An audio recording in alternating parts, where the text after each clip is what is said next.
I grew up a movie kid. My parents had the local theater in town, so my sisters and I spent a tremendous amount of time in the theater. I spent a lot of time in the game room and in the arcade playing games. But also I really developed an appreciation for what cinema was. And really, it's much more than a picture on screen, it's an escape. And I really developed an appreciation for that, seeing so many people coming through the theater. I just thought it would be great to create kind of a one-stop shop entertainment experience for everyone. That way they didn't have to go to different places and they could go to a single spot and then choose their journey from there. I'm Mitch Roberts. I'm the founder and CEO of Evo Entertainment Group. We combine all the different elements of out-of-home entertainment. So it's one single venue that encompasses bowling, video games, restaurant, bar, anchored by the cinema. I started in 2014. I was 18 at the time, and I didn't really know what I was getting myself into. I know the movie business. I didn't know much other than that. And so over time, I think the biggest component of it all is surrounding myself with intelligent, talented people that can teach me the things that I don't know, but also make the impact and make the experience that much better in ways that I couldn't do on my own. I didn't want to go bring on a bunch of traditional cinema guys because that's not the only thing we were doing. I wanted people from all aspects of hospitality, entertainment, anything that was attendance-driven or experience-based. One thing that my grandfather always taught me was if you're the smartest person in the room, you're in the wrong room. The early days were a lot of fun.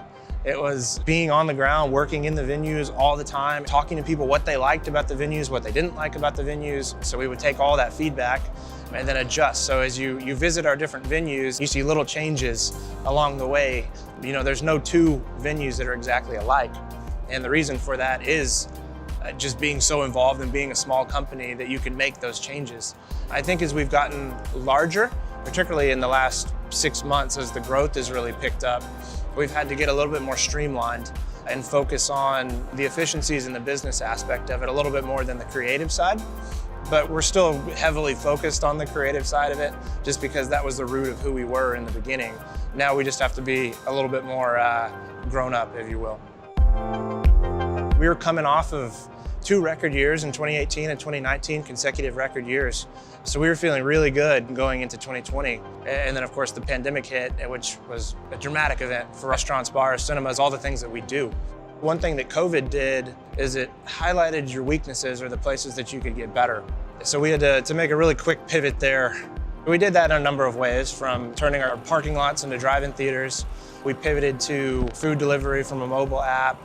We made like pumpkin patches for Halloween. We made a paintball course. So it was just this whole culture that we built of never giving up and constantly pivoting and adapting to the challenges we were faced with. We're constantly looking at ways to improve or different things that we can do, and that's what led us to where we are today. Showbiz was our largest deal to date. They were what we call a multi-tainment brand, where they have cinema and bowling as well. And so when we're able to complete that acquisition, what it did is it tripled the size of our company. Now we're in 16 venues, we have 148 screens across Texas, Oklahoma, Florida, and Wyoming. So it was a tremendous change and tremendous step forward for our business and positions us as the largest operator of the cinema entertainment center concept in North America. In 5 to 10 years, I hope that we're a national brand, first of all, but also I think that our concept, if done right and continues to go the way it's going, can be a positive change for cinema in general. People have prophesized the fall of cinema for 100 years. It's every advancement in technology, every downturn in the economy. People say that it's going to be the downfall of cinema, but it's never died. I think if you provide an experience, a good quality experience, there will always be demand for that. There will always be demand for shared experiences and shared emotions and watching a story unfold on screen. It's just we have to consistently adapt and improve and evolve the way that we show those films on screen. Similar to retail, people say retail's dead. Retail's not dead. Bad retail's dead. Movie theaters are not dead, they're not dying. Bad movie theaters are dead or dying. My name's Will Yakowitz. I'm a staff writer here at Forbes magazine, and I cover Vices, which is a collection of beats. I cover the cannabis industry, the gambling industry, and sex. 3 years into the pandemic, something became very clear, that Americans, generally speaking, have really leaned into good old-fashioned bad behavior. You know, the pandemic caused a lot of stress and anxiety, not to mention the horrific human toll it had on the US. In order to deal with this new reality, a lot of Americans, took up their various vices and crutches. So we saw cannabis use go up, we saw alcohol use go up, gambling, and with new streaming platforms like OnlyFans, we saw porn consumption also go up. As stay-at-home orders swept across the country in March 2020, a couple things happened. Alcohol sales jumped 10%, and also for the year, cigarette sales jumped for the first time in 20 years. So the bump these industries saw during COVID has not stopped. It's really this new normal that we've seen. Americans have leaned into vices, and they are sticking with them. The pandemic was a boon to the cannabis industry. Dispensaries were deemed essential businesses, which was important. If you guys remember March 2020, everything was closed except for grocery stores, pharmacies, and liquor stores, right? The distinction of a dispensary being deemed essential was huge. So it's no surprise that cannabis sales increased 46% from 2019 to 2020, and as of last year, sales hit $25 billion. Not only was there a bump due to COVID, legalization has been spreading for years, and we're now reaching like a crescendo. Federal legalization is on the horizon. Two interesting things about consumer behavior to note during the pandemic. Perhaps unsurprisingly, edible sales went up around 50% compared to pre-pandemic levels. That jump could be seen as obvious, right? There was a deadly respiratory virus, so a lot of people leaned into edibles instead of smoking. As the pandemic wore on, pandemic fatigue increased. Pre-rolled joint sales increased 47% compared to pre-pandemic levels. Some of these consumer behaviors make perfect sense, like edibles going up, but the others kind of don't. Nearly a 50% spike in joint sales is pretty remarkable and interesting. The start of the pandemic was a little rocky for the gaming industry. Casinos were shuttered for months due to lockdown orders. Gross gaming revenue in Nevada dropped from $12 billion in 2019 to $7.8 billion in 2020. And it really looked like it was a losing proposition for the entire industry. As COVID restrictions eased and vaccines were rolled out, what we saw is that Americans flocked to Sin City, and they were spending their stimulus checks on gambling. What was, it started off to be a disaster really turned into a 10-month winning streak for Nevada. By the end of 2021, Nevada hit a new state record, hitting $13.4 billion in gross gaming revenue for the year. So Americans were cooped up for months, right? And then as these COVID restrictions eased, people wanted to travel. American gamblers picked up the slack. It's easy to get to Vegas, right? But it's even easier to get to your regional casino. So those casinos have seen big bumps in revenues as well. If you guys remember, at the beginning of the pandemic, sports were canceled. Gamblers were really hard-pressed to find anything to bet on. In the beginning, people were betting on like table tennis and funny sports like that. But then eventually sports returned, and what we saw is that sports betting really became another national pastime. As states were eager for tax revenue, they embraced sports betting. One state in particular that I think really highlights kind of the fervor around sports betting and the growth of the industry is New York. New York launched its mobile sports betting program in January, and within 2 weeks, the total handle surpassed $1 billion, which is just a mind-boggling number. By February, New Yorkers wagered over $3 billion. Analysts say that they do not see the growth in gambling, and specifically sports betting, contracting anytime soon. Society is now accepting of sports betting. It's not this backroom, cigar smoking type deal. It is a thing that you can do on your couch with your smartphone. While all this growth is good for companies, there are some naysayers. A veteran sports bettor, Bill Krackomberger, told me that he does not think the mainstreaming of sports betting is a good thing in general. His prediction is in 10 years' time, you will not be able to get a seat at a Gamblers Anonymous meeting. He thinks this proliferation of sports betting and the ease and the social acceptance is just gonna lead more and more people down gambling addiction. The adult content industry also was transformed during the pandemic. During the height of COVID, a lot of sex workers stopped seeing clients in person.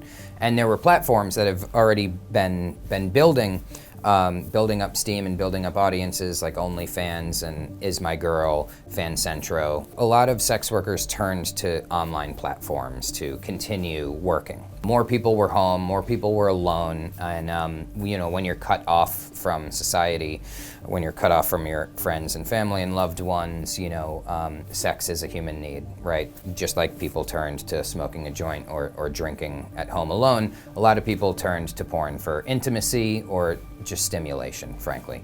What we saw was companies like OnlyFans, Fancentro, and other streaming platforms exploded in popularity, both on the consumer end and on the creator end. You can't talk about the adult streaming market without talking about OnlyFans. It is the billion-dollar tech company that porn built. Seemingly overnight, OnlyFans attracted 180 million users and 2 million content creators. And to date, 2 million creators on OnlyFans have earned $5 billion in subscription fees.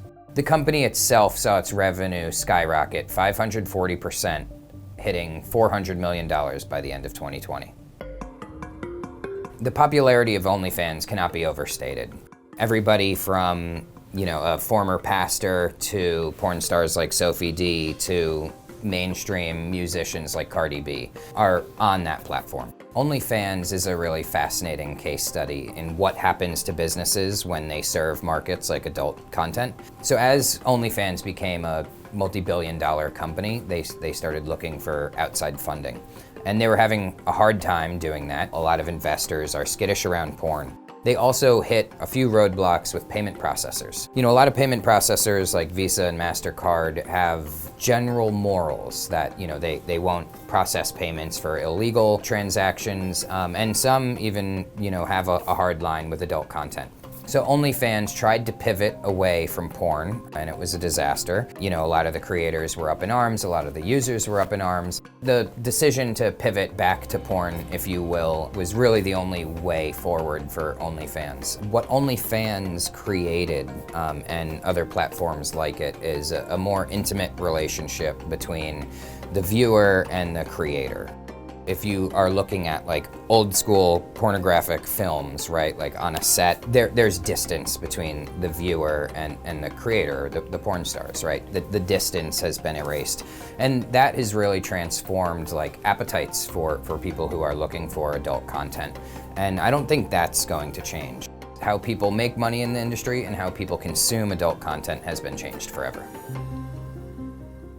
There are many different reasons and forces at play here. Two of the most interesting to me are this general nihilism that is really kind of taken over this generation of people who are either coming to age or becoming adults in the pandemic. People are embracing stress relievers, right? But also there's this other thing that I think is even a stronger force, is the social acceptance and the legalization. Legalization of sports betting, legalization of cannabis, the social acceptance of adult content. And all these forces really make it okay to do these things. And so I think people are responding by doing exactly that, by doing these things. For now, these economies are economies of scale. Every new state that opens up for cannabis and gambling, that is millions and millions of dollars in tax revenue, but also sales for these companies. These industries are really not going to slow down anytime soon. I'm Will Yakowitz, a staff writer at Forbes magazine, where I cover cannabis. Al Harrington is a former NBA player, played for the Denver Nuggets, the New York Knicks, the Indiana Pacers. Al Harrington started a cannabis company named Viola, and it operates in California, Michigan, Washington, and Oregon. He also cut a licensing deal in Canada, and he's going to expand it to a couple other states throughout the US. Viola has raised about $36 million, and its valuation is roughly $100 million. Last year, the company brought in $20 million in revenue. When I got in 2011, I was just trying to figure out what the hell I was doing and how I was going to even start a business. But it took me about 3 years in when I started to, do more research about the history of cannabis on the war on drugs side of things. When I realized that 85% of all drug arrests in Black communities have been cannabis related. It just really opened my eyes that we cannot let this industry continue to move forward without proper representation and diversity, in the space. I started working with a group here in LA called GGC that, enlightened me to a lot of, things that I just didn't know. And once I started to get that knowledge, I realized that I needed to change kind of our course of, that we were going. And it wasn't all about just fighting the stigma, but it was also, trying to figure out how we can right the wrongs, and use our company as a platform to actually do that. One of the most important aspects of Viola is that Al Harrington is African American, and that's a big deal because in the cannabis industry, which generated $25 billion in sales last year, only 2% of companies are Black owned.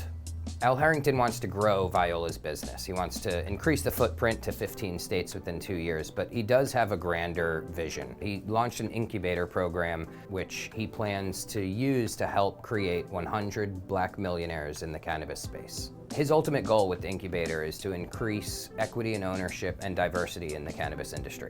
I think that the main reason why a lot of people, especially people of color, miss out on unbelievable opportunities because of just the lack of communication. And it's really just about, educating our people and giving our people access to knowledge, which will obviously, I think, will eventually turn into opportunities. We try to do it through employment.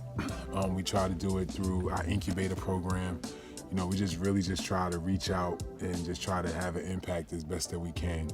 One of the companies Harrington has been incubating is Gold Standard Farms, which is a hemp farm in Milton, Tennessee. Gold Standard has a really fascinating and rich history. So the current CEO, Jarrell Howard, his great-grandfather started the farm in 1941. Jarrell Howard's great-grandfather was a sharecropper who descended from enslaved people in Mississippi. Gold Standard started as a soybean and corn farm, and for 80 years they've been trudging along, having a profitable business, but not making great money. In 2018, the price of soybeans crashed in the US. Jarrell Howard needed to figure out his next cash crop to sustain the family business. So that same year, the Farm Bill passed, which legalized industrial hemp. And so when he was thinking about the next crop to use, he started kind of doing numbers, right? And he said, okay, soy gets about $600 an acre, but hemp could fetch as much as 10 grand an acre. So the economics were a no-brainer. So Jarrell had to pitch his company's board of directors, which are all related to him, 8 elders ages 50 to 90. He proposed doing hemp and they said, yes, but you need a mentor. And he found one in Al Harrington. The big problem was that he didn't know him. He started out messaging him on LinkedIn. There was no response, so he planted some hemp, did a harvest, and then he started crossing different strains and he came up with what is now his signature product, which is purple hemp. Viola's logo is also purple. So he sent a sample to Harrington and he got back right away. Harrington was really impressed with the fact that Jarrell Howard pivoted his family business into hemp from soybeans, and they started working together. The transformation of Gold Standard Farms business has been dramatic. Over the last 40 years, the farm made $900,000 in revenue. After it pivoted to hemp, Jarrell Howard says he expects the company to make $3 million this year. It just goes to show you, this cannabis is definitely a huge opportunity, and we just got to figure out ways. Once again, that's making something out of nothing thing. This is a farm that's been 40 acres that's been sitting there for 80 years, and obviously barely making it essentially, right? To now, being able to transfer over to hemp, and look what happened. And I think there's a lot of other opportunities out there like that. And that's what I just try to make myself available to those opportunities. Another method Harrington is using to mint cannabis millionaires is through his other company called Village LLC. And that company pursues licenses in certain states to grow, sell, manufacture cannabis. And these licenses are inherently valuable, especially in states like Illinois, Maryland, where the number of licenses the state has decided to give out are limited. These licenses are valued at $3, $5, $10 million, depending on the state, depending on the location that you get. You cannot operate a cannabis business without one of these licenses. And if you're in a state that has a cap on the number of licenses they're going to give out, that drives up the price. What Harrington has been doing is he'll find an entrepreneur in a state that he wants to start a business in and partner with them. Our biggest thing is just trying to get as many people as we can to be able to take advantage of the opportunity in the right way. That's why I think it's so important that our people get some of these licenses, because we know how to have the proper impact. We know what initiatives to push and different things like that. You know, we have that know-how. So that's why, once again, it's so important that, you know, we have a seat at the table. One of the entrepreneurs that Harrington has helped become a millionaire through this licensing process is this guy, Abe Givens. Givens is from Missouri. So when that state was opening its medical marijuana licensing process, he told Harrington that they should apply. How they structured it was that it would be Abe Givens' license. He would launch a business in partnership with Harrington and Givens' cousin, who's Larry Hughes, another former NBA player. They ended up getting a license, and now they're going to open 2 dispensaries and 1 cultivation site. It's very tough, you know, working with startups, right? Because like I said, you know, cash is, you know, hard to come by right now, and the industry goes up and down. One minute it's all kind of cash available, one minute it's not. So it makes it tough, but, you know, for me, I try to invest in people. You know, I got to believe in the story. I got to believe in you. You got to sell me. So far, I feel like I've done a pretty good job of that, because everybody that we pretty much brought in, you know, we still continue to work with. And we're just trying to grow, you know, brands one brand at a time. Black Americans are almost 4 times as likely to get arrested for a cannabis offense than white people, even though usage rates are the same. So one of the big motivators for Harrington is the impact that the war on drugs had on people of color in America. He grew up being profiled and searched by the police. He told me this story that, you know, almost every afternoon during the school week, him and his friends, after, you know, playing ball, would go to the corner store and hang out. Every afternoon, sure enough, 3 to 4 police cars would come and tell everybody to get against the wall and turn their pockets inside out, and they'd be searched. And these are children, these are 9-year-old children. It was scary, you know what I'm saying? Just not knowing. I know if they're gonna lock you up, it was fucked up, but you know what I mean? It just came with it. That's just what happens. It lingers. I mean, I'm 42 years old, obviously a millionaire, multi-millionaire, live in nice houses, everything, nice cars, everything. But still, when the police pull me over, I'm scared, because I don't know how it's gonna end up. As he started his cannabis business and he started, you know, talking to people about the war on drugs, he realized that, like, that's his experience, and he realized it's his own community's experience. And so this is a major motivator for why Harrington wants to create 100 black millionaires in the cannabis space and increase diversity and inclusion in the industry. How can this drug have done so much harm in our communities, and now is this new billion-dollar industry, and not only are we not in position to, you know, participate, but we're still locked up behind it. Cannabis is still being policed the same way in our communities. And I think that that's another reason why, you know, as the industry does grow, when we think about trying to create businesses, cannabis businesses within our communities, there's so much fight back. As I always say, like, our communities just have this PTSD. They just can't understand that, like, this is a real opportunity where, you know, generational wealth, it can come from this. And we understand that this fight is gonna be a fight that's gonna be forever. You know what I mean? I don't think that I'm ever gonna wake up one morning and say, job well done, when we finally got there. You know, I think this is gonna be an issue that's gonna be around for a very, very long time. But I think the more that we continue to put it on the forefront and make it an issue, I think that change will eventually happen. The name Porsche has been synonymous with luxury sports car design for nearly a century. But there is another name tied to the legendary automaker that was deliberately erased from automotive history. This is the story of Adolf Rosenberger, Porsche's Jewish co-founder, and how the Nazis drove him out of the company he helped create in 1930s Germany.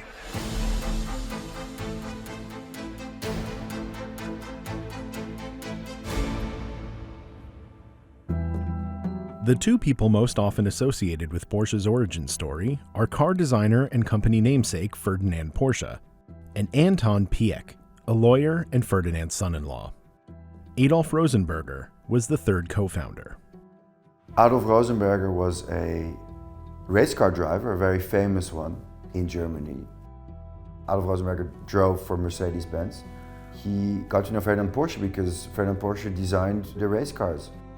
Rosenberger's motorsport career ended abruptly in 1926 after a serious accident at the Berlin Grand Prix which killed 3 spectators.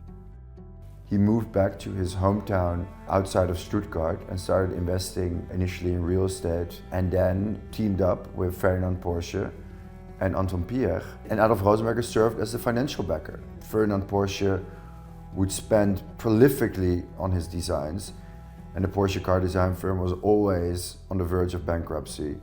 And Adolf Rosenberger was the man who raised the capital from family and friends. On January 30th, 1933, the day Adolf Hitler was appointed Chancellor of Germany, Rosenberger quit his job, having grown tired of spending his own money and raising funds from others, only to see it be burned through. But things would soon change for the Porsche firm. After turning down a job offer from, of all people, Soviet leader Joseph Stalin, Porsche signed a contract in June of 1934 with the Nazi government to develop an inexpensive people's car, or a Volkswagen, to transport the citizens of the Reich. The car Porsche eventually designed was the Volkswagen Beetle. In just 13 months, Porsche's firm went from near bankruptcy to profitability from the Volkswagen contract, and a race car design that Porsche and Rosenberger developed. Company profits in 1935 neared the equivalent of $1.5 million today. To understand what happened next to Rosenberger, it helps to explain the concept of Aryanizing assets in Nazi Germany. While Porsche's cars were in demand, the company had a problem that many companies in Nazi Germany faced. The Nazi regime wanted to Aryanize businesses by removing any Jewish owners. To achieve this goal of Aryanization, many companies began buying out Jewish-owned assets, often for less than their actual value, or through outright theft. Since Adolf Rosenberger had a 10% stake in Porsche, the family had to buy him out. The 10% stake that he has in the Porsche company is bought out at the nominal value at 3,000 Reichsmark, which was the nominal value of his seed capital of the Porsche company in December 1930. Even though profits of the Porsche car design firm have greatly increased in the years since, they are no longer on the verge of bankruptcy, Adolf Rosenberger ends up selling his shares to his co-founders far below the market value. His 10% stake is transferred to Ferry Porsche, who is the only son of Ferdinand Porsche and his wife. Rosenberger later said that while he did not directly accuse Porsche and Pieck of anti-Semitism, they, quote, used my membership as a Jew to get rid of me cheaply. 10 days before the Nuremberg race laws were enacted in September of 1935, Rosenberger was arrested by the Gestapo and charged with race defilement for having dated a non-Jewish woman. After spending almost 3 weeks in prison, Rosenberger was transferred to a concentration camp on September 23, 1935. He endured 4 days of beatings and was then suddenly released. Baron Hans von Weider-Malberg, Rosenberger's successor at Porsche, had intervened with the Gestapo and lobbied for his freedom. But neither Ferdinand Porsche nor Anton Pieck did anything to secure their co-founder's release. Ferdinand Porsche is hobnobbing at the Spanish Grand Prix in Bilbao at the time, and even though Rosenberger, through his lawyer, pleads with Ferdinand Porsche to do something to save his life, he doesn't do anything. Rosenberger left Germany and moved to Paris in November of 1935. Even after his imprisonment by the Nazis, he continued to work as a foreign representative for Porsche, licensing patents in France, England, and the US. In June of 1938, Rosenberger received a letter that Porsche was no longer able to maintain its contract with him due to, quote, higher authority. Rosenberger wrote to Anton Pieck suggesting 2 ways to part amicably: a settlement worth some $240,000 in today's dollars, which would help him start over in America, or to grant Rosenberger Porsche's American patent license. Anton Pierre responds coldly and says, "We see no legal basis to give you anything." And a month later, the Gestapo initiates the renunciation of Adolf Rosenberg's German citizenship and flees to the United States. Rosenberger settled in Los Angeles under a new name, Alan Robert. After the war, Rosenberger wanted restitution as a founding shareholder in Porsche, with the same stake that was acquired from him during Aryanization.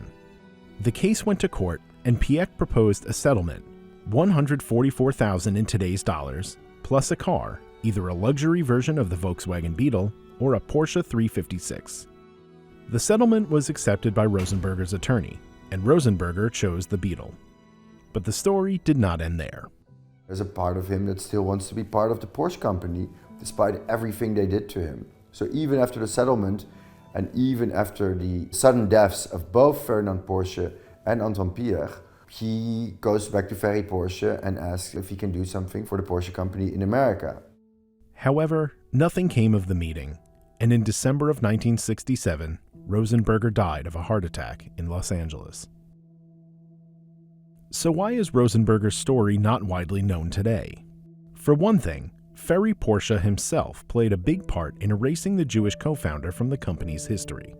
Almost a decade after Rosenberger's death, Ferry published his first autobiography titled We at Porsche.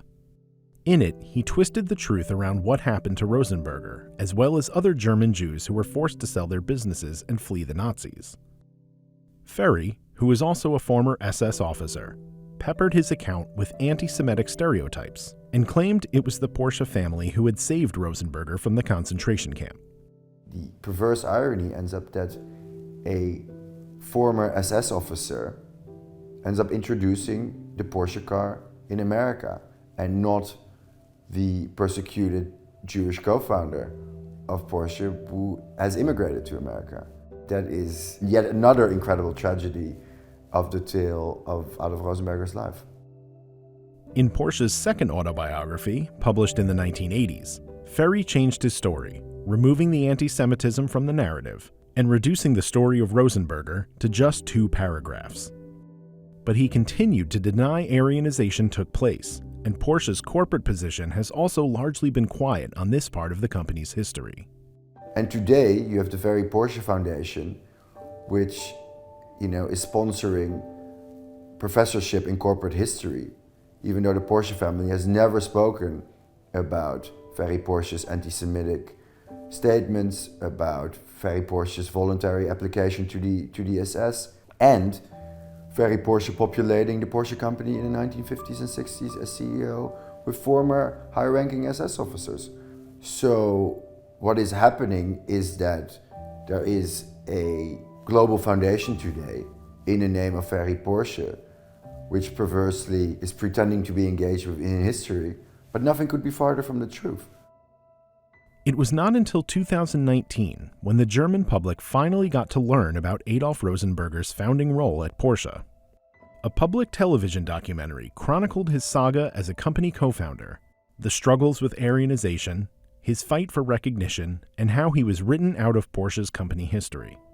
Rosenberger and other stories of Aryanization are further explored in David de Jong's new book, Nazi Billionaires: The Dark History of Germany's Wealthiest Dynasties. I wanted to tell this story because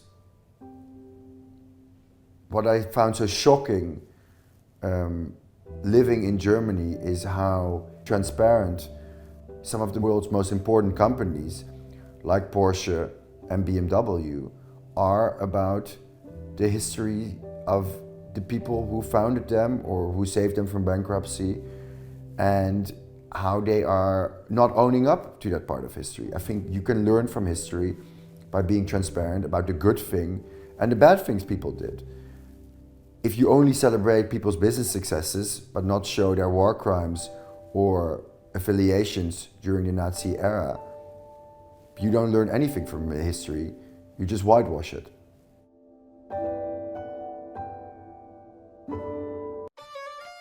When, in math and science and physics and, these fields, there's always a right answer. You're right or you're wrong. And I actually think that teaches you some of the wrong lessons. I remember really vividly some of my early violin lessons where you could get all the notes right, but that actually isn't what mattered. What mattered is that you could weave through the notes the emotion and the story that the original composer was trying to convey. And I think it was a really powerful lesson, because I think, one thing that many of us learn over time is that a lot of times it's not about something being clinically correct or clinically right or exactly right. It's about how they kind of make people feel. And I think that definitely is true in technology, and it's definitely true in everything that we try to build. My name's Alexander Wang. I'm the CEO and founder of Scale AI. Scale AI is the data infrastructure for AI to power the most ambitious AI projects in the world. Every organization wants to implement AI, but oftentimes the biggest bottleneck in their way is being able to create really high quality data and data sets to power that AI. At Scale, we sort of view data as the core problem of building great AI, whereas a lot of other companies view it as an afterthought, and that really prevents AI from having sort of the magnitude of outcomes that it's able to have. We've raised over $600 million to date, and we work with everywhere from the largest automakers in the world, like Toyota and General Motors, to the United States Department of Defense, to some of the largest enterprises in the world, like Microsoft, Square, and PayPal, and some of the leading AI research organizations, like OpenAI. When you learn how to program for the first time, it's kind of shocking, but you actually are generally sort of telling the computer to do very simple things. The art of programming traditionally is the art of sort of giving computers very black and white instructions, very simple instructions that anybody could follow. And one of the beauties of AI is that you actually have the ability to program computers with judgment and with reasoning and with sort of nuanced understanding of the world. And so you can have an AI system look at an image and tell you what's in the image, or listen to an audio snippet and understand what's being said. And it is sort of this incredible enabler for what computers can do, or the power of computing. And in general, I think we've already seen sort of over the past many decades what the power of computers and computing and mobile phones and all that stuff has been on humanity. And I think AI and machine learning has a huge opportunity to do the same. Both my parents are physicists, and I grew up in the small town in New Mexico called Los Alamos, New Mexico, where there's a national lab, and a lot of the people I grew up with had parents who were scientists of some sort. It was a sort of very special place. And my mom, from a very young age, taught me about math and physics and science, and she taught me with such wonders. I was really impatient as a kid. I think I always wanted to be learning more, or I always wanted to be doing more, always wanted to sort of be accomplishing more. And so I actually, I left high school after my junior year of high school, and then moved out to Silicon Valley to work as a software engineer. I learned so much about building products, about what it meant to sort of like be metrics focused and data focused, and what it sort of meant to build great software. And then that's when I was inspired by AI. I sort of saw it in my daily work, and I was like, AI is really cool. And I went back to MIT, and then after about a year of MIT, I dropped out to start Scale. We have over 500 people now, so it's pretty insane to watch, what originally started as a, few people in the basement of our investor to what it's sort of become. Where we started was in autonomous vehicles and self-driving. And I think it was one of the first real use cases and applications of AI that I think caught the imagination of the world. What if we could have unlimited, easy, eco-friendly transportation everywhere in the world through autonomous vehicles? One of the examples that we get really excited about is in healthcare. In healthcare, there's a huge bottleneck in the number of doctors, trained doctors all around the world, and there's incredible potential for AI and machine learning to actually analyze as many of the cases as possible automatically before needing escalation to a doctor, so the doctor can spend their time on cases with anomalies or erratic data or whatnot. And so at Scale, we actually did research with MIT on using AI and machine learning to analyze dermatology data and dermatology imaging to see how AI could actually automate that process and then therefore unblock the sort of doctor bottleneck. Another use case that I'm really passionate about is using AI to help solve some of the largest geopolitical problems and working with governments in being able to sort of provide technology to aid in some of these very tough and tricky situations.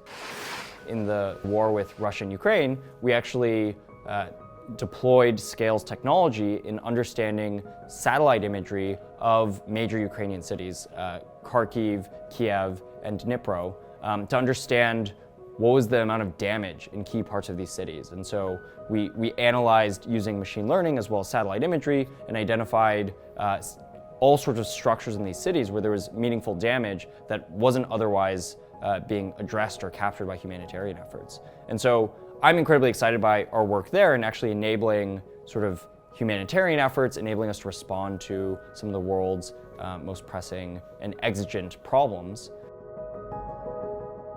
In the world of AI, there's, I think, a lot of very smart people, but who are focused, so far out in the future that it's almost unhelpful.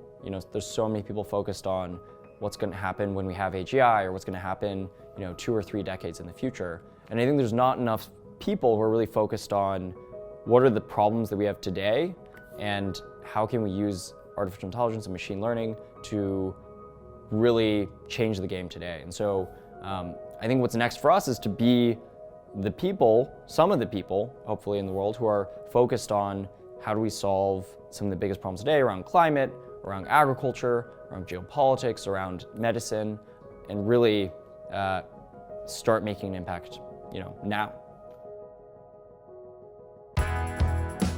In the beginning, when I opened my first store in Venice, I had no money at that point, so I literally put my personal stuff on the walls, my personal record collection, my personal skateboards, and I painted everything myself because I had no budget for that. So I don't know, it's just this whole kind of part of the brand and my passion and the lifestyle that I think, leaves people feeling good. I'm Paige Mykoski. I'm the founder and president of Aviator Nation. Aviator Nation is a lifestyle brand that ultimately was created to bring people together and make quality clothing in America that makes you feel comfortable and good about yourself. Fashion is honestly probably one of the most competitive businesses out there. I think for me, the Made in America thing is a huge part of that because most companies, even the companies that start out with Made in America, end up taking it overseas. And now that I've done this for 16 years and I'm still making it in California, where it's very expensive obviously to make clothes, I think that makes me feel like I'm doing something different and better than a lot of other companies. I was actually living in California and I was working in a surf shop and I was doing photography freelance. I thought photography was my path, but it was when I was working in the surf shop and I was around clothing all the time that I realized I had such a crazy passion for the clothing. And I would look at clothes and I'd be like, I like that, but I want it to be this color. I want it to have a different design. And I just became kind of obsessed with it. And so I bought a sewing machine and just started making clothes for myself, and I would stay up late at night after work and literally sew for hours trying to get the fit right and the design right. And it wasn't just a fun little hobby, it was truly a passion and I became kind of obsessed with it. Once I had it to where I thought it was perfect, then I started selling it at a street festival. And so that first time that I sold it at the festival, I think I paid like $500 for the booth and I ended up making $8,000 in one day at a street fair. So pretty much immediately I was like, I need to quit my job at the surf shop and just focus on this. If I can make $8,000 in one day, there's a business here. Fred Siegel was this store in Santa Monica that really took a chance on new designers. And so one day I rolled in like my rack of clothes that I had literally sewn in my garage, and the buyer was blown away. She was like, I love this, it's amazing. She bought everything and she placed an order for close to $9 grand. And literally one weekend went by. She called me on Monday morning and she said, Paige, everything's sold out. We need more, we need to figure this out. Like, we need regular deliveries. I immediately went downtown and I went door to door in factories, starting to look for sewers and build my team. In the beginning, having no experience and no formal training and just kind of doing it the way that made sense to me, drawing it by hand, ended up going into the early designs, and people loved that about the clothes. They loved that it was a little bit imperfect, and it wasn't computer-generated graphics, which is pretty much what most people do. My thing was I really wanted the clothes to look vintage. The machines that we use for screen printing are different than what most people use. So we don't use all the fancy new techniques. Most companies would send garments through a basic wash process that, you know, takes like 20 minutes or something like that. I mean, our stuff is in the wash for like an hour and a half. And that's what I'm passionate about because I want it to feel vintage when you're buying it. When I decided to start opening more stores, I wanted to make sure that the store was really, you know, it had posters and memorabilia and stuff from the actual community. So, for example, we're here in the Austin store. There's a lot of albums of artists that are from here. There's posters of Willie Nelson and Dazed and Confused. These are like iconic figures that came from Texas. It definitely makes each store super unique and special to the community that it's in. Watching other companies and watching the quality kind of go backwards, I think I always, you know, told myself I never want that to happen. I want our quality to just get better. There's corners you can cut every day to make a lot more money. But if you're focused on the quality, like the customers are gonna stay and they're gonna grow and they're gonna tell their friends. And that's what ultimately really makes us successful. The reality is, as an entrepreneur, what you start is about to become your entire life. So if you don't love it, this is gonna suck for you. You know what I mean? So like, start with what you love to do and then try to make that your business because it's going to be your life. And then the money and all of that just comes because if you're doing what you love, people see that and they want to be part of that. The money will come. Forget about the money. Over a dozen former Russian McDonald's locations reopened this past weekend with different branding and a new name. Bakushnu and Tochka, or Tasty and that's it. This comes after the American fast food icon permanently left Russia last month following its invasion of Ukraine. McDonald's said last month it would sell 847 Russian locations to Alexander Gavor, who operated 24 franchise locations in Siberia. Gavor, who built his fortune in Russia's coal and oil sectors, would not tell Forbes Russia in a recent interview how much he paid for the restaurants. But he did say he had competition, and he hopes to expand to 1,000 restaurants in the country within the next few years. The menu in the new stores is largely similar, but they cannot sell branded items such as Big Macs or McFlurries due to trademarks. McDonald's holds historical significance in Russia as it was one of the first Western brands to open in the former Soviet Union. The first location opened in 1990 in Moscow's Pushkin Square, shortly after the fall of the Berlin Wall. That location and 14 others opened up on June 12th with the new name and branding. 50 more debuted on June 13th. The new company told Reuters they plan to have all of the former Russian McDonald's locations transformed by the end of summer. I'm not a chef. I have no culinary skill. I learned how to bring people together through food, and I've been doing that for a very long time. I was always a business owner. Not the one on paper, but I was always a business owner. I used to sell frozen cups where you freeze the juice in the foam cup and then you sell it. People knock on the door. I used to sell that. Outside of the parties, I used to sell McChickens. I would go to McDonald's and buy McChickens for $1 and come back and sell them for $2. I would sell anything that I could because I'm a hustler, and they used to call me Hustle Man because I literally would find ways to create things that people needed. And when I realized that I can create a need for people and I could be their supplier, I knew that there was a big win for me. And then I got a mouthpiece out of this world, so I could get people to buy anything that I'm selling, and it always worked as a kid. I was born and raised in Baltimore, Maryland. My father, the day that I was born, he was being sentenced to 30 plus years in prison. So I grew up in a household with my mother and my siblings, and she worked every day. She was a workaholic, maybe that's where I get it from. But she worked at McDonald's, she was on payroll, she's the lead singer of a reggae band, and I saw that my mother really never rested. But she always made sure that we had what we needed, not always what we wanted. So I learned how to be a hustler and not beg anybody for anything and always get it on my own because I saw how hard my mother worked. My father was also an entrepreneur, just wasn't a legal one. And he literally did what he could to provide a way for his family as well. So I've always been in that entrepreneurial world.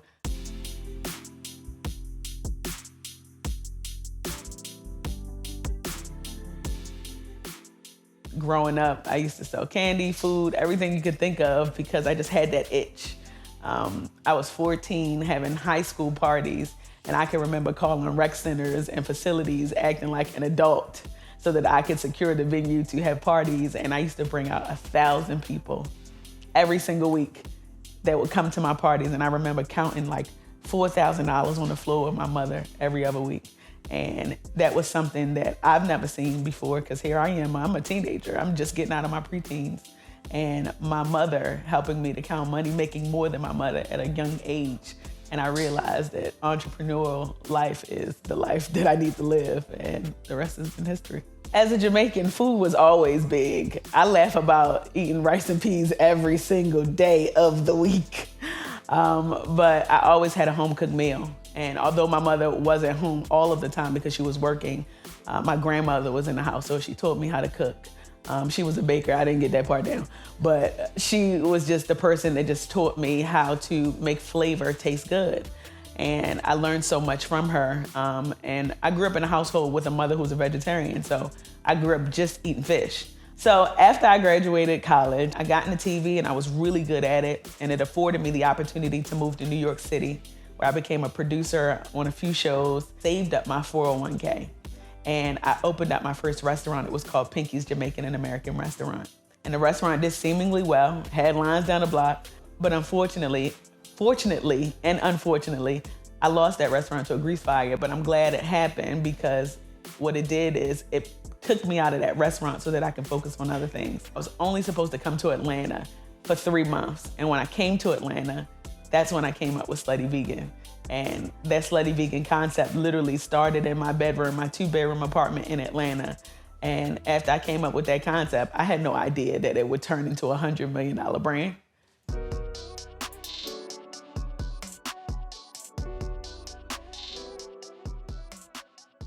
I hired like 3 chefs to come to my house to make food. The original concept was supposed to be called the Jackfruit Cafe. I was gonna make everything with jackfruit. And then the chef came to my house and it was disgusting. And I'm like, okay, well, I can't do this. So what am I gonna do? So I was working with the shared kitchen, and they recommended me a company called Impossible. And they said that there's this new company called Impossible Foods. They make vegan burgers. They taste really good. Do you want to sample it? I'm like, sure. So I tasted the burger and I'm like, oh my gosh, this is so good. I'm gonna make burgers and fries. I made the sauce from scratch. I was just playing, throwing stuff in a bowl, mixing it. And I made like a Thousand Island kind of dressing from scratch. And then I made a fry seasoning from scratch, just throwing stuff together in a bowl. And I came up with the recipes and I put them on this burger. I'm not even a chef. I just like to eat. And it worked. And not only did it work in a major way, like people from around the world go crazy about our secret sauce. People from around the world go crazy about our fry seasoning. You don't have to be an expert. You don't have to be somebody who's doing it for years. As long as you got a creative hand and a creative mind, you literally can make something so spectacular that people crave every single day. But I realized that we created a phenomenon. We created something that people had an appetite for, and I'm not talking about the food. People wanted to be a part of this movement. And that movement allowed me the opportunity to open up my first brick and mortar. That dream afforded me the opportunity to open up additional locations and to eventually raise $25 million to be able to scale and grow my business. So all of these things we've been doing in a grassroots way to grow this company. And now here we are on our way to be $1 billion brand. I used to just be that person like, oh, I want to do this idea, but I don't have the resources. I don't have the information. Now, it ain't nothing that I can't do. So when you ask me, when do I know I'm going to make it? I don't know. I'm just doing the work and just having fun while I'm doing it. This all started because Aaron Paul and I, 3 years post Breaking Bad's finish, we happened to be in the same city at the same time, which was rare.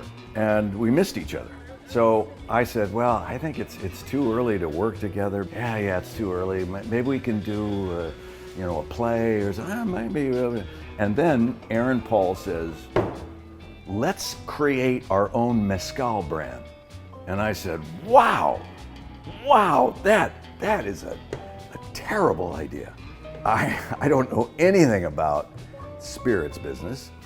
And by the way, my experience with mezcal was not great, because when I was in high school and college, we used to play poker. And we used to buy a big case of beer and a spirit of something or other. And I remember someone bringing mezcal, and it tasted like carpet cleaner. It was awful. And so when he said, hey, how about mezcal? I immediately went back to my high school, college, and I went, oh. And he said, no, you had a terrible experience. Come with me. So we went to a mezcal bar in New York City. We sat down at the bar and sipped so many different varieties of mezcal that I was completely won over. And so I said, okay, all right, let's go down to Oaxaca. Let's be authentic with this. Let's find something that we both really love. Neither one of us wanted to just put our name on something and say, hey, good luck, hope it works out. We wanted to do something that we can be passionate about and justify the time it takes to invest in them.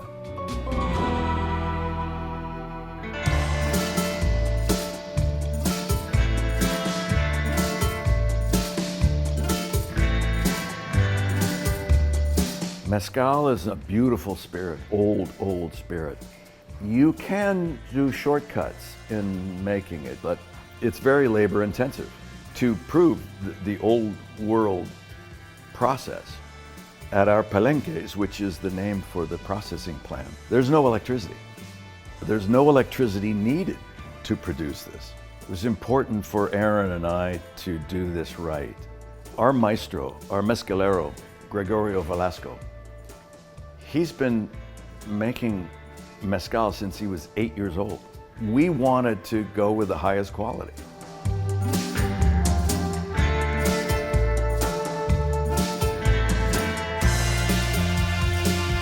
We don't have to do this. We do this because we fell in love with the spirit. We fell in love with the culture and the families and the communities down in Oaxaca, Mexico that make our brand and others around the region. They're beautiful people, hardworking people. So we asked, what is it that the town needs? And collectively they said, well, we could use a new water system. Okay. So Dos Hombres paid for and installed a brand new high-tech water system for this entire community. So not just for making our brand, but also for these people who need clean drinking water. You know, you take for granted the ease of life that we have in America. You really do. And it feels good to be able to say, we're here to help, but they work hard and we want to work hard for them.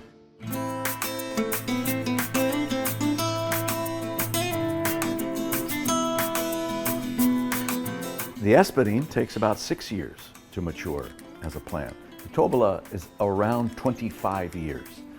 And it is also a much smaller plant. So the yield from it, it's difficult. You have to find it in the wild. We have a policy there where with every plant is harvested, we replant 2 plants so that we know that our company and other companies can harvest the tobola in the future. On Breaking Bad, I was definitely the senior partner and Aaron Paul was the junior partner. And on Dos Hombres, it's flipped. He really was the spirit behind the spirit. He was the one who had the initial idea, and he spearheaded our social media program, and he's done an incredible amount of work. The chemistry, and that's a pun, that we had on Breaking Bad was very strong. We concur on almost everything. We just happen to, and I think that's why we're close friends, is because we align on so many things. Just the way we want to live, the way we want to work, our sense of competition. And so it just seems to blend just like our spirit itself, it blends well.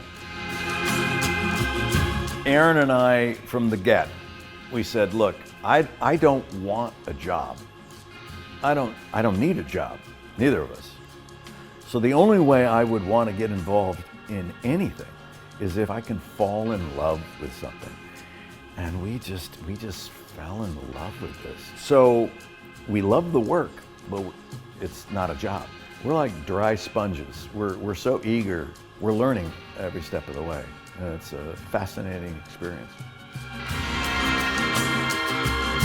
The Federal Reserve has been under the gun since the beginning of the year when it became apparent that inflation was not transitory, not going down anytime soon. And if you recall back in the pandemic, the Fed was riding to the rescue by reducing interest rates aggressively, the same federal funds rate, the short-term rate that banks charge each other, instead of going down like it was during the pandemic to help the economy grow. The Fed is raising rates in an effort to slow the economy down, to make conditions tighter, possibly to get people to lose their jobs. And it sounds cruel, but it's all in an effort to keep inflation, or I should say to get inflation under control, because you had all of these factors that conspired together during the pandemic. People had money from stimulus, people had money from the Paycheck Protection Program, and then you had the supply chain. So you got all this demand, and then you had restricted supply.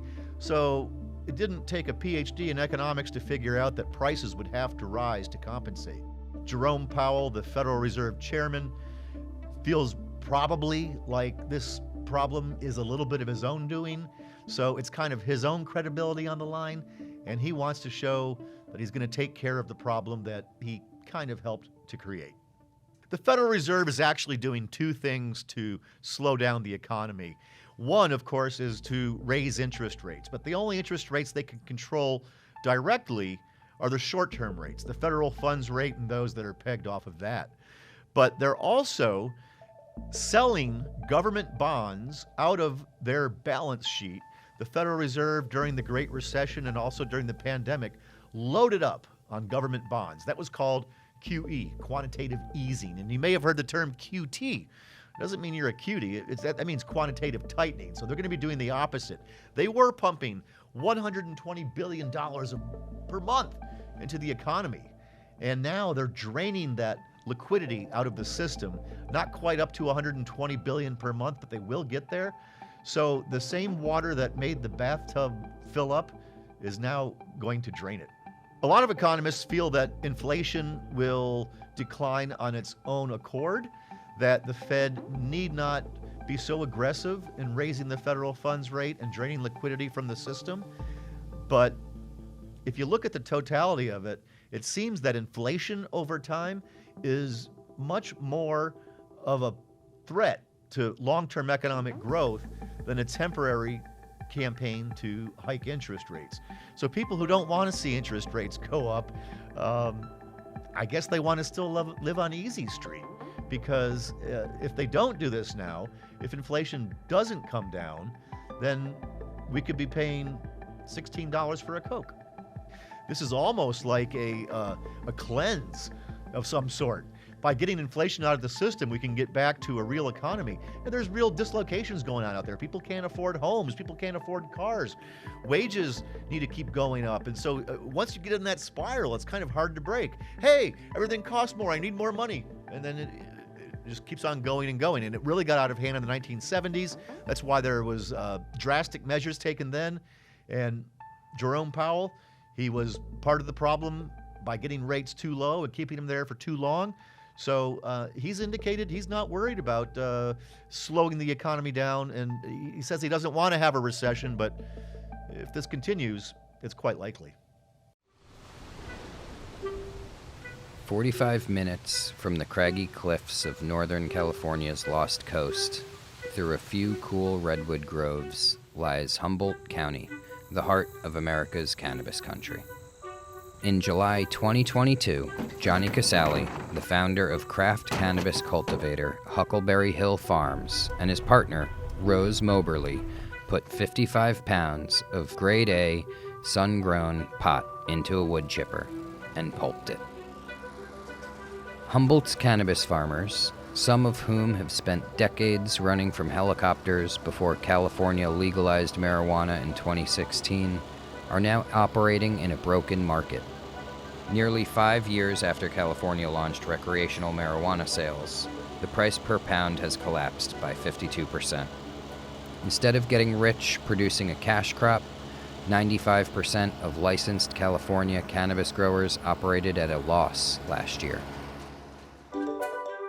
I'm Will Yakowitz, staff writer for Forbes, and I traveled around the country to speak with entrepreneurs and investors to find out exactly how America bungled the biggest no-brainer in the history of capitalism: legalizing weed, the world's most popular illicit drug.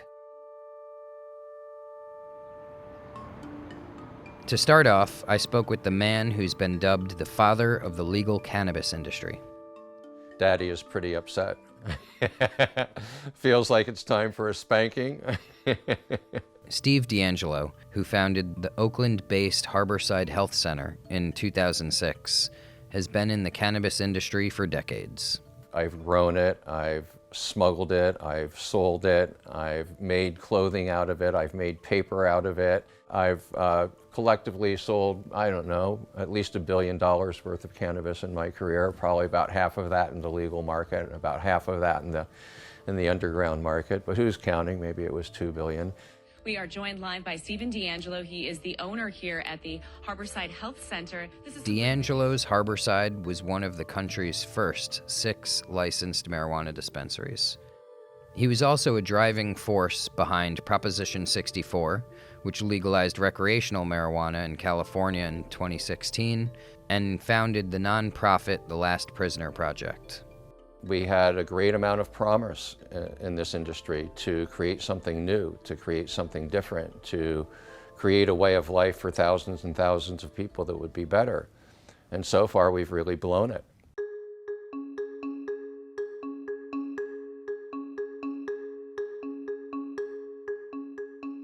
What we've seen since 2018 in the United States is the failure of cannabis legalization. My home state of California is the poster child for that.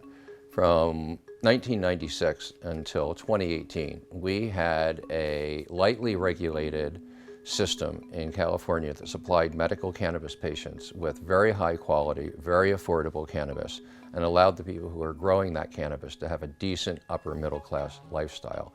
It worked well for everybody. Nobody created intergenerational wealth, but everybody prospered, everybody was taken care of. That all changed in 2018. And the day before the new regulations went into effect, my dispensary, Harborside, was supplied by 500 small independent growers. The next day, only 10 of those growers were able to get licenses from the state. And at the same time, taxes went up by 50%. So my medical cannabis patients ran out of the dispensary with sticker shock right into the arms of all of the growers who were unable to get licensed. Weed in the legacy market in most places is 1/3, 1/2, 1/4 of the price that you're paying for weed in the legal shops, and it's almost always higher quality. The only people in California who buy weed at legal cannabis dispensaries are people who are so rich that they don't care how much money they spend. Tourists who don't know how to find weed anywhere else, or people who are so clueless that they don't know how to buy weed at half the price from their next door neighbors on either side of them.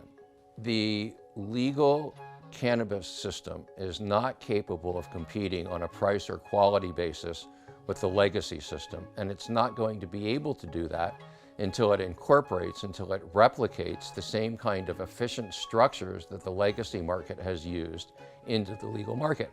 And that means reducing the scale. That means 5,000 square foot grow rooms, not million square foot grow rooms.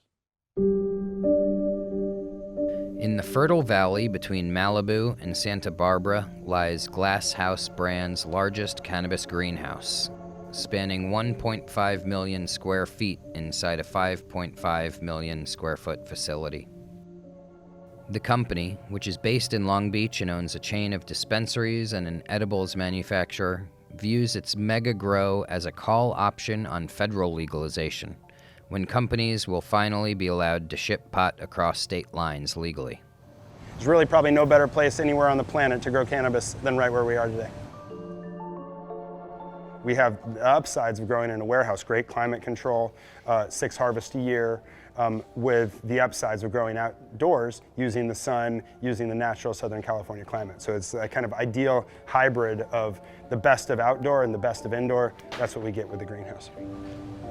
Graham Farrar, a tech entrepreneur who was an early employee at both Software.com and Sonos, teamed up with Kyle Kazan, a former police officer turned real estate entrepreneur, to build Glasshouse in 2015. Kind of that hybridization of the plant, which I enjoyed the product of, and the biology of like how the plant grew, and then the science of, you know, CO2 supplementation and timers and all that. It was really kind of got in my blood. I think we probably have about 400,000 plants in this entire greenhouse. So it's about 600,000 square feet of canopy and about 900,000 square feet of footprint. The sprawling facility, which is across the street from a celery field, used to be home to Hewling's tomatoes. 3 of the 5 greenhouses are still dedicated to vegetables. The rest is for growing pot.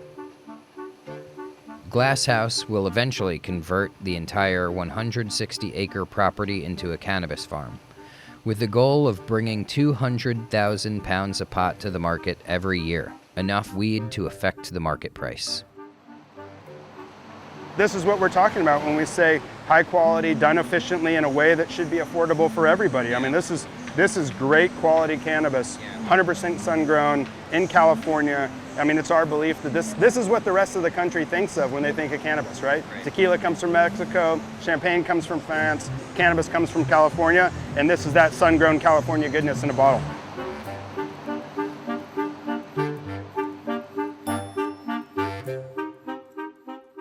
Glasshouse is focused on driving down its costs of goods sold. Its first harvest in June 2022 cost $189 per pound. Most craft cannabis costs farmers $300 per pound to grow. Eventually, Farrar hopes he can push his company's costs down to $100 per pound. You know, I think 8 out of 10 brands in cannabis are going to come from California. That has the cultural ethos, it has the climate, it has, you know, the expertise, and people recognize it as where cannabis comes from. So when those walls come down, you know, this greenhouse is not going to feel big anymore. It's going to be California cannabis on the shelves of all the dispensaries across the rest of the country. California reported, you know, a drop in legal sales this quarter. Yep. You know, I know you guys are down profitability-wise from last quarter. You know, what's happening in the market right now? Yeah, I mean, so I think you've seen everybody have a really hard time. Too much taxes, too much regulation, not enough retail stores. You don't have to look back very far to see when things actually worked really well. Farmers were thriving, dispensary owners were thriving, consumers were getting their cannabis, and then we broke it with taxes and regulation. The stores are having a hard time making money, growers are having a hard time making money. There's really no one in the legal chain right now that's, you know, really prospering at least the way that they could, right? I mean, we think that we're building a company now that can survive in kind of any climate, and that's, you know, that's our goal as a company. We expect that, you know, we'll be able to get to cash flow positive early next year, but, you know, we're in many ways one of the lucky ones, right? We were one of the ones that could raise money. We were the ones that could get the licenses. You've got a lot of folks that are really, you know, struggling. That's the most broken thing, right? Is that they're saying, come join us, come follow the rules, come be in the licensed and legal market. But when people look down the path, very few of them can see the light to the end of the tunnel that makes that make sense. As a consumer and a person that wants access to cannabis, as a person that wants people to stop going to jail for weed, bring on federal legalization. As a business owner in cannabis, a small Black, queer woman business owner in cannabis, it terrifies me. Amber Center is the CEO and founder of Maker House, which manufactures infused cannabis products. And she's also the executive director of Supernova Women, a nonprofit dedicated to empowering people of color in the industry. The rush of capital that will come in and will not go to people like me, it's going to wipe out my business. It's going to wipe out my network that I work with. It's going to wipe out small business, black business, brown business, women-owned business, veteran-owned business, LGBTQ business. And the reason being is because we don't have access to capital. We're not big. We can't scale fast enough. We don't have the resources we need now. We certainly won't have the resources we need when legalization comes and all that money goes to the bigger players and we get left over and eventually left behind.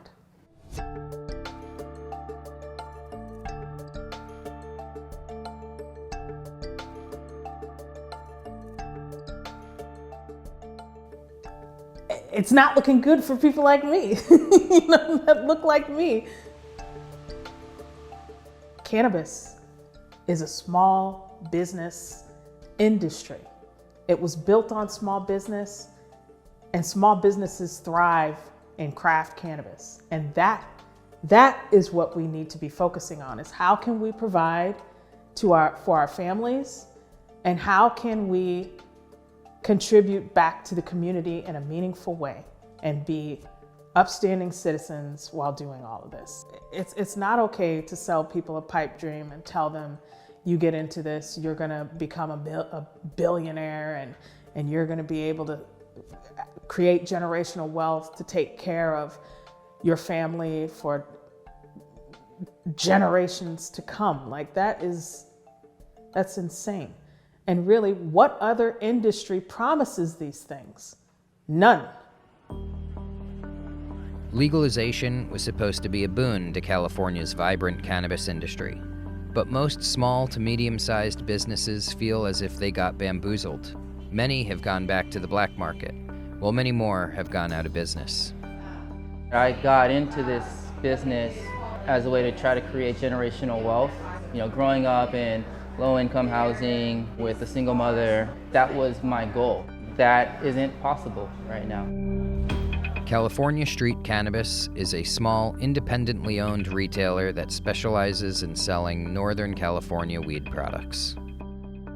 Our whole thing is about supporting the Northern California cannabis ecosystem. All right, so we carry a lot of Northern California brands, trying to support small farmers and other independent businesses, basically from like Monterey north. We carry other brands from all over the state, but typically they have some other qualities, such as being either minority owned or woman owned, or just something else that sort of differentiates them from necessarily like the big conglomerate ones. The way that they're going about legalizing is causing a lot of complications, especially for equity applicants, the people who are supposed to, I guess, reap the benefits of being first in line for these licenses, right? And that's one through taxes, and then also limiting our ability in terms of what we can do with our businesses. I think everybody who went the legal way thought that things were going to be different. They thought that they would be rewarded for doing the right thing and helping build this legal market. But there hasn't really been an upside. You say, okay, you get to go first, but we haven't figured any of this out. We don't have enforcement to enforce, the illegal shop across the street. The taxation's too high. They're trying to figure out how to fix that. And all the while, the people, the independent operators, the businesses with less means are the ones that are getting hammered. As it all gets figured out, you're going to see so many of these people have gone out of business that were promised this change, to be a part of this new industry. The allure of doing this long term becomes less and less attractive when you're getting kicked in the teeth day in and day out. In weed-friendly California, 2/3 of municipalities do not allow cannabis dispensaries. A combination of oversupply and too few retail stores means most of the cannabis grown in California every year has no place to go in the legal market. Humboldt County native, grew up here, growing cannabis for my whole life. This is a part of our family, our heritage, and our culture. It's like we're still trying to make it in the Stone Age of growing when we're going against these giant greenhouses with lights and all this stuff, you know? So the climate affects us fully. Every year we're just growing a bunch of different strains, trying to figure out the right ones.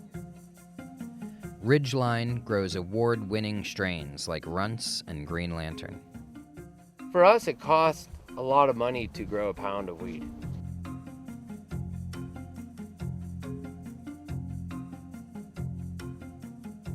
We're using really good fertilizer. You know, we aren't doing cheap labor. You know, there's so many things, and then, you know, we can't write off a lot of stuff because with all the, you know, the banking rules and stuff like that.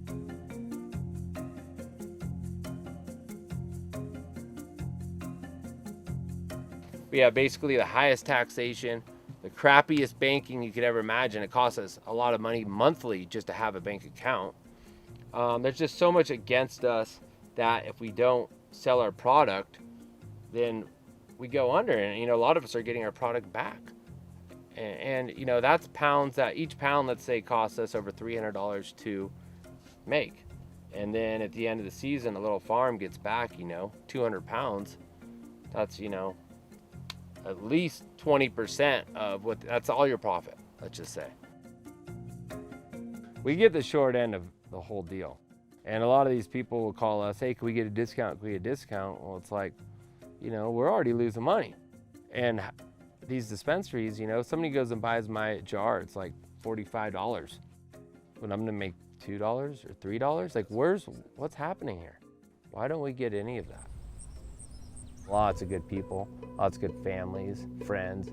You know, they're freaking out. I have daily conversations with friends that are, you know, some suicidal, you know, but mostly just people that are really scared. They don't know how they're gonna feed their family. I've grown weed my whole life. This is all I really know how to do. I mean, this is it. We put everything into growing the best weed we can.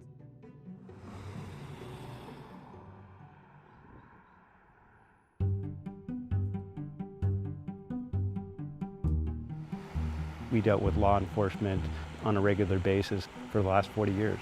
We all went through a lot to get to this point now, and it was a heck of a journey, and people really need to understand where a multi-billion-dollar industry is being created. Huckleberry Hill Farms is one of California's smallest cultivators, producing around 700 pounds a year. But Casale practices the vanishing craft cannabis heritage of the Back to Earth movement. This is a farm about celebrating women and celebrating life and really trying to explain to people what an Emerald Triangle small sun-grown craft farmer is.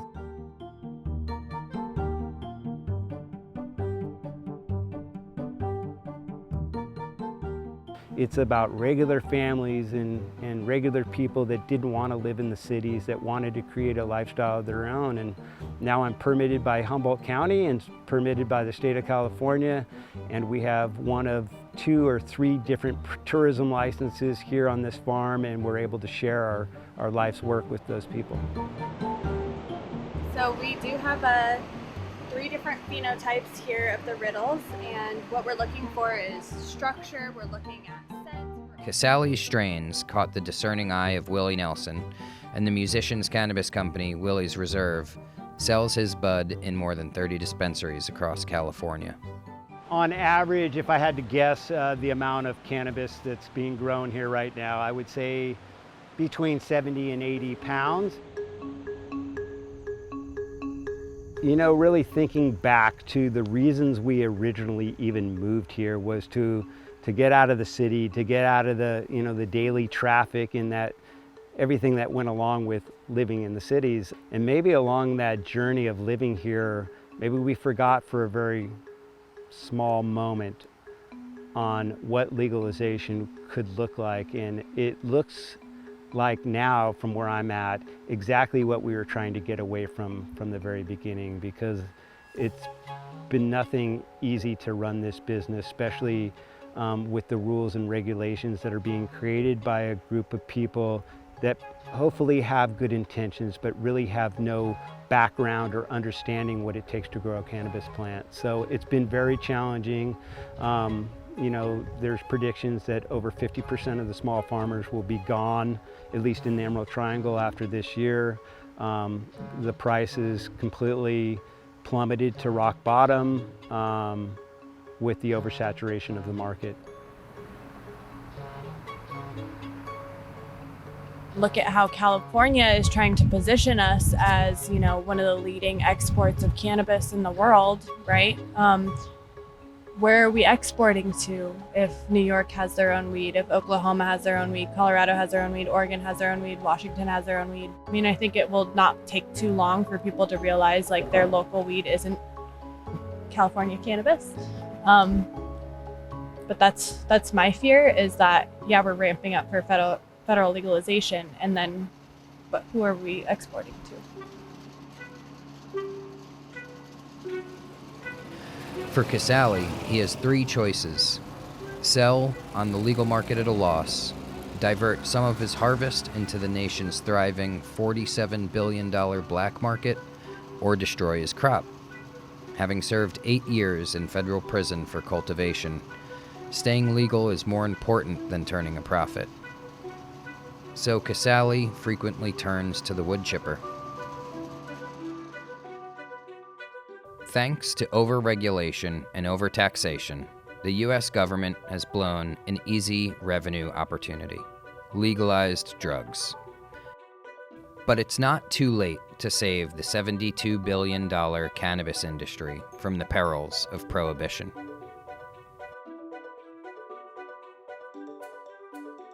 Congratulations. Thank you. You're on the list.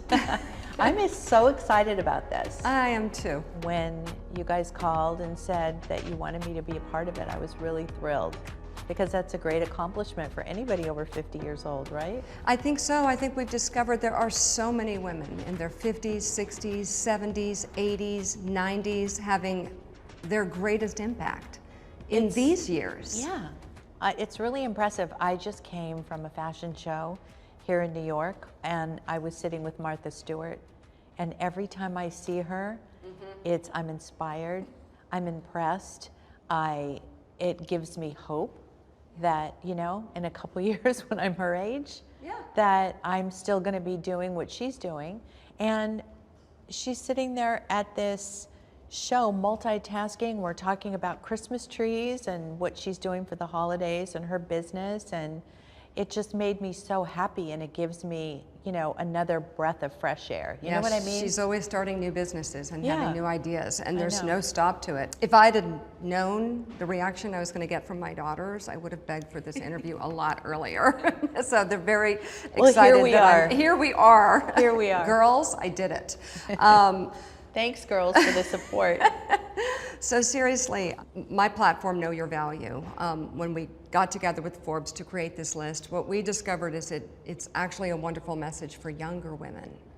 What's your advice to younger women who feel so rushed, like there's a clock ticking on their lives and their career? Right. I think, well, you know, from my generation, there was always a clock ticking about having a baby, getting married, starting a family, and you were sort of considered an old maid if you weren't married and pregnant by 30. Absolutely. And that was really interesting and just so crazy now when I think back about that, because you know, I have so many daughters, and they're 2 different generations, you know, 5 daughters, a couple different generations, and everybody's doing everything a decade later now in today's day and age, and even then some. So I think that all the boundaries that we feel like that other people have set for us are imaginary at this point, and I think people are finding their own power and their own way of doing things. And I think that that in and of itself is very powerful.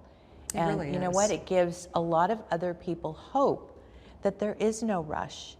I started doing my show, imagine, when I was like 51 years old, 52 years old by the time it got on the air. And it's been one of the most rewarding chapters of my life. This is my you know, people often say, well, you know, what are you doing this for? Well, guess what? I get to get up every single day and work with my family and create something new every time that we get together.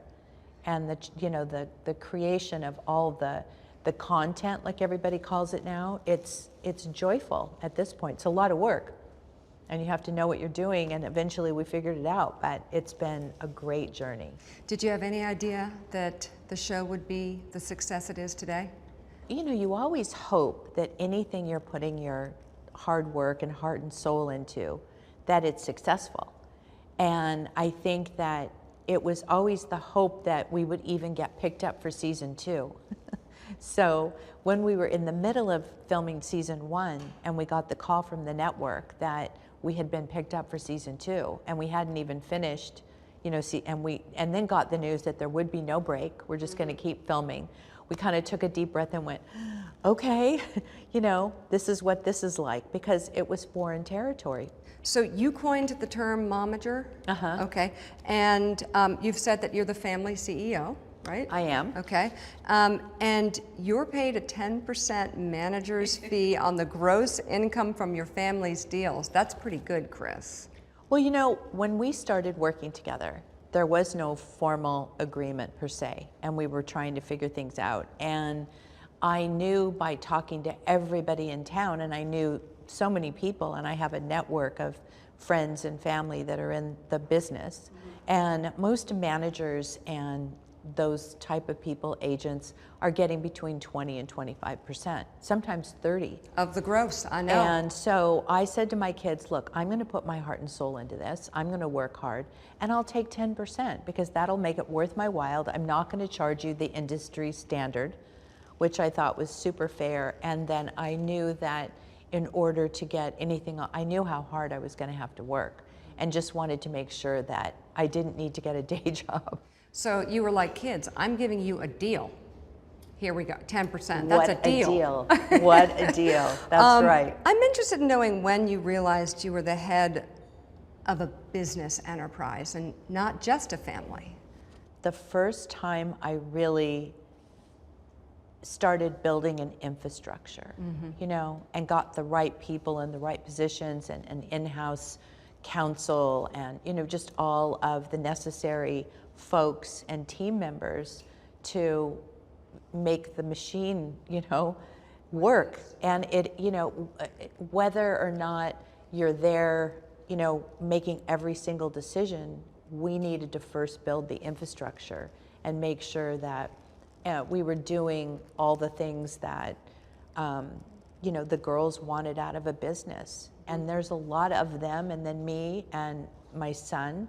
So there's 7 of us, you know, that we had to sort of structure a business. And you start throwing spaghetti against the wall. Like in the beginning, we were like, oh, let's try this or let's try that. And, you know, you finally figure out that really what was working was the things that the girls were most passionate about.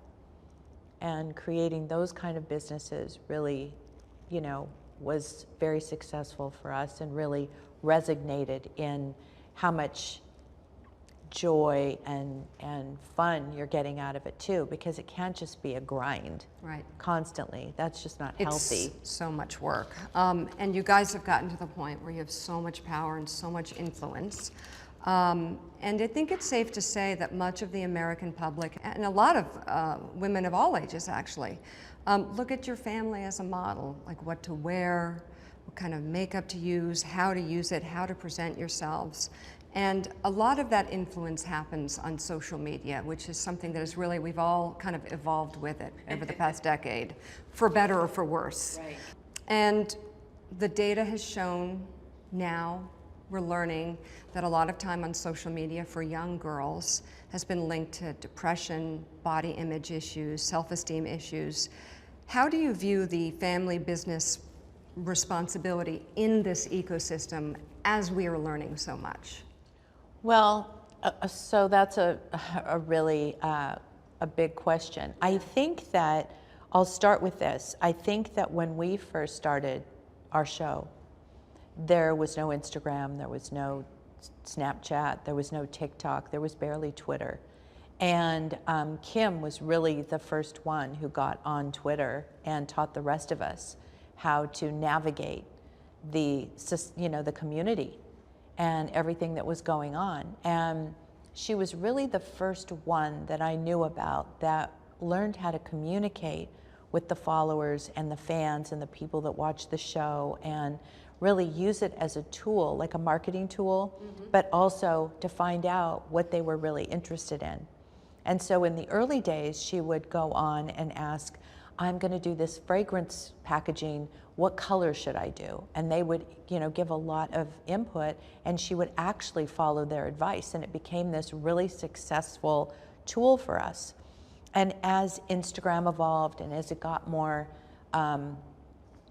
you know, the more millions, hundreds of millions of followers, you know, you started as a family. We have over 1 billion followers right now. And with that comes a lot of responsibility, because people do look up to the girls and they really do follow their advice, whether it be fashion or, you know, whatever else that we're doing, and just the creative aspect of what the girls love to put out there. But we feel very, you know, responsible, but also pay attention to what we're posting and when we're posting it. You know, we've learned a lot of lessons along the way. Yeah, and in real time. In real time. And we learned, don't post where you are, but also, you know, we like to post really aspirational things and things that make people feel good, and things that show people, you know, fun experiences that we've had, show people our respect when there's a world global event that happens, like when the Queen has just passed away, and we were able to pay our respects to that, and able to celebrate holidays online and show happiness and some funny things. And, you know, I think it's a blend and it's a mix. And I think if you start to get, I know a lot of people, you know, the social media platforms have become dangerous. And for young people, I have 12 grandchildren, and I worry about that. And what I worry about is how negative and dark and nasty people can be, and it can really be very upsetting. I can be on social media and get 5,000 messages about, you know, how fabulous somebody might think you look or act or whatever, like positive messages about anything, and then one person says, you know, you're awful, or, you know, I won't, you know, say Something it worse, here, yeah. like And it really cuts bad. you to the core. And it does, Yeah. it's nasty. And I grew up in a generation where my grandmother always taught us, you know, if you don't have anything nice to say, don't say anything at all. That's how I was raised.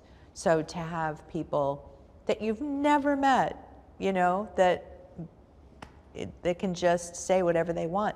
And I think we have really thick skin as a family. We're used to it and we can handle it. But there's a lot of people out there that are really affected by nasty messages, and it's very powerful in the worst way. And that's what I worry about for my children, my grandchildren, other people, the world's children, because people do have, there's been a history of, you know, mental health problems and suicides and, you know, just horrible things going on for people that don't realize how powerful their words can be, and they really have to think before they post. Do you have, I have a, you know, my Know Your Value platform teaches women to know their value and communicate it effectively. It has a lot to do with negotiating. Mm-hmm. Any keys, any tips that you have to negotiating effectively? Like how do you do it? Well, if somebody says no, you're talking to the wrong person. That's always my motto. But I think in a negotiation, a great negotiation is when both sides win.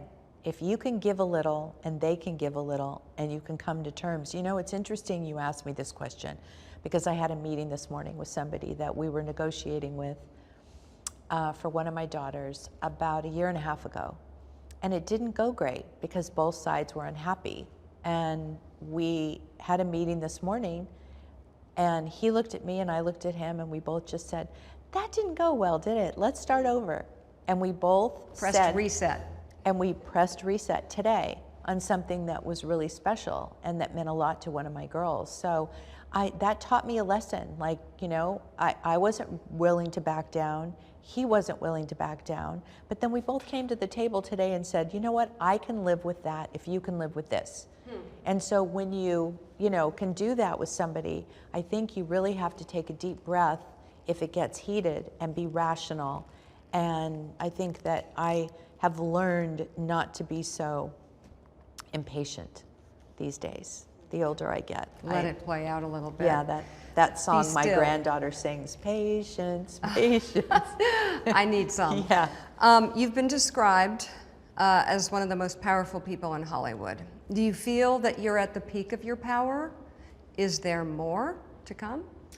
I hope so. I never want to think that, you know, you've exercised everything that you have. I think that to feel like there's a lot more to come and there's more chapters is very exciting for me, and it inspires me. And that's why I love listening to other people's stories.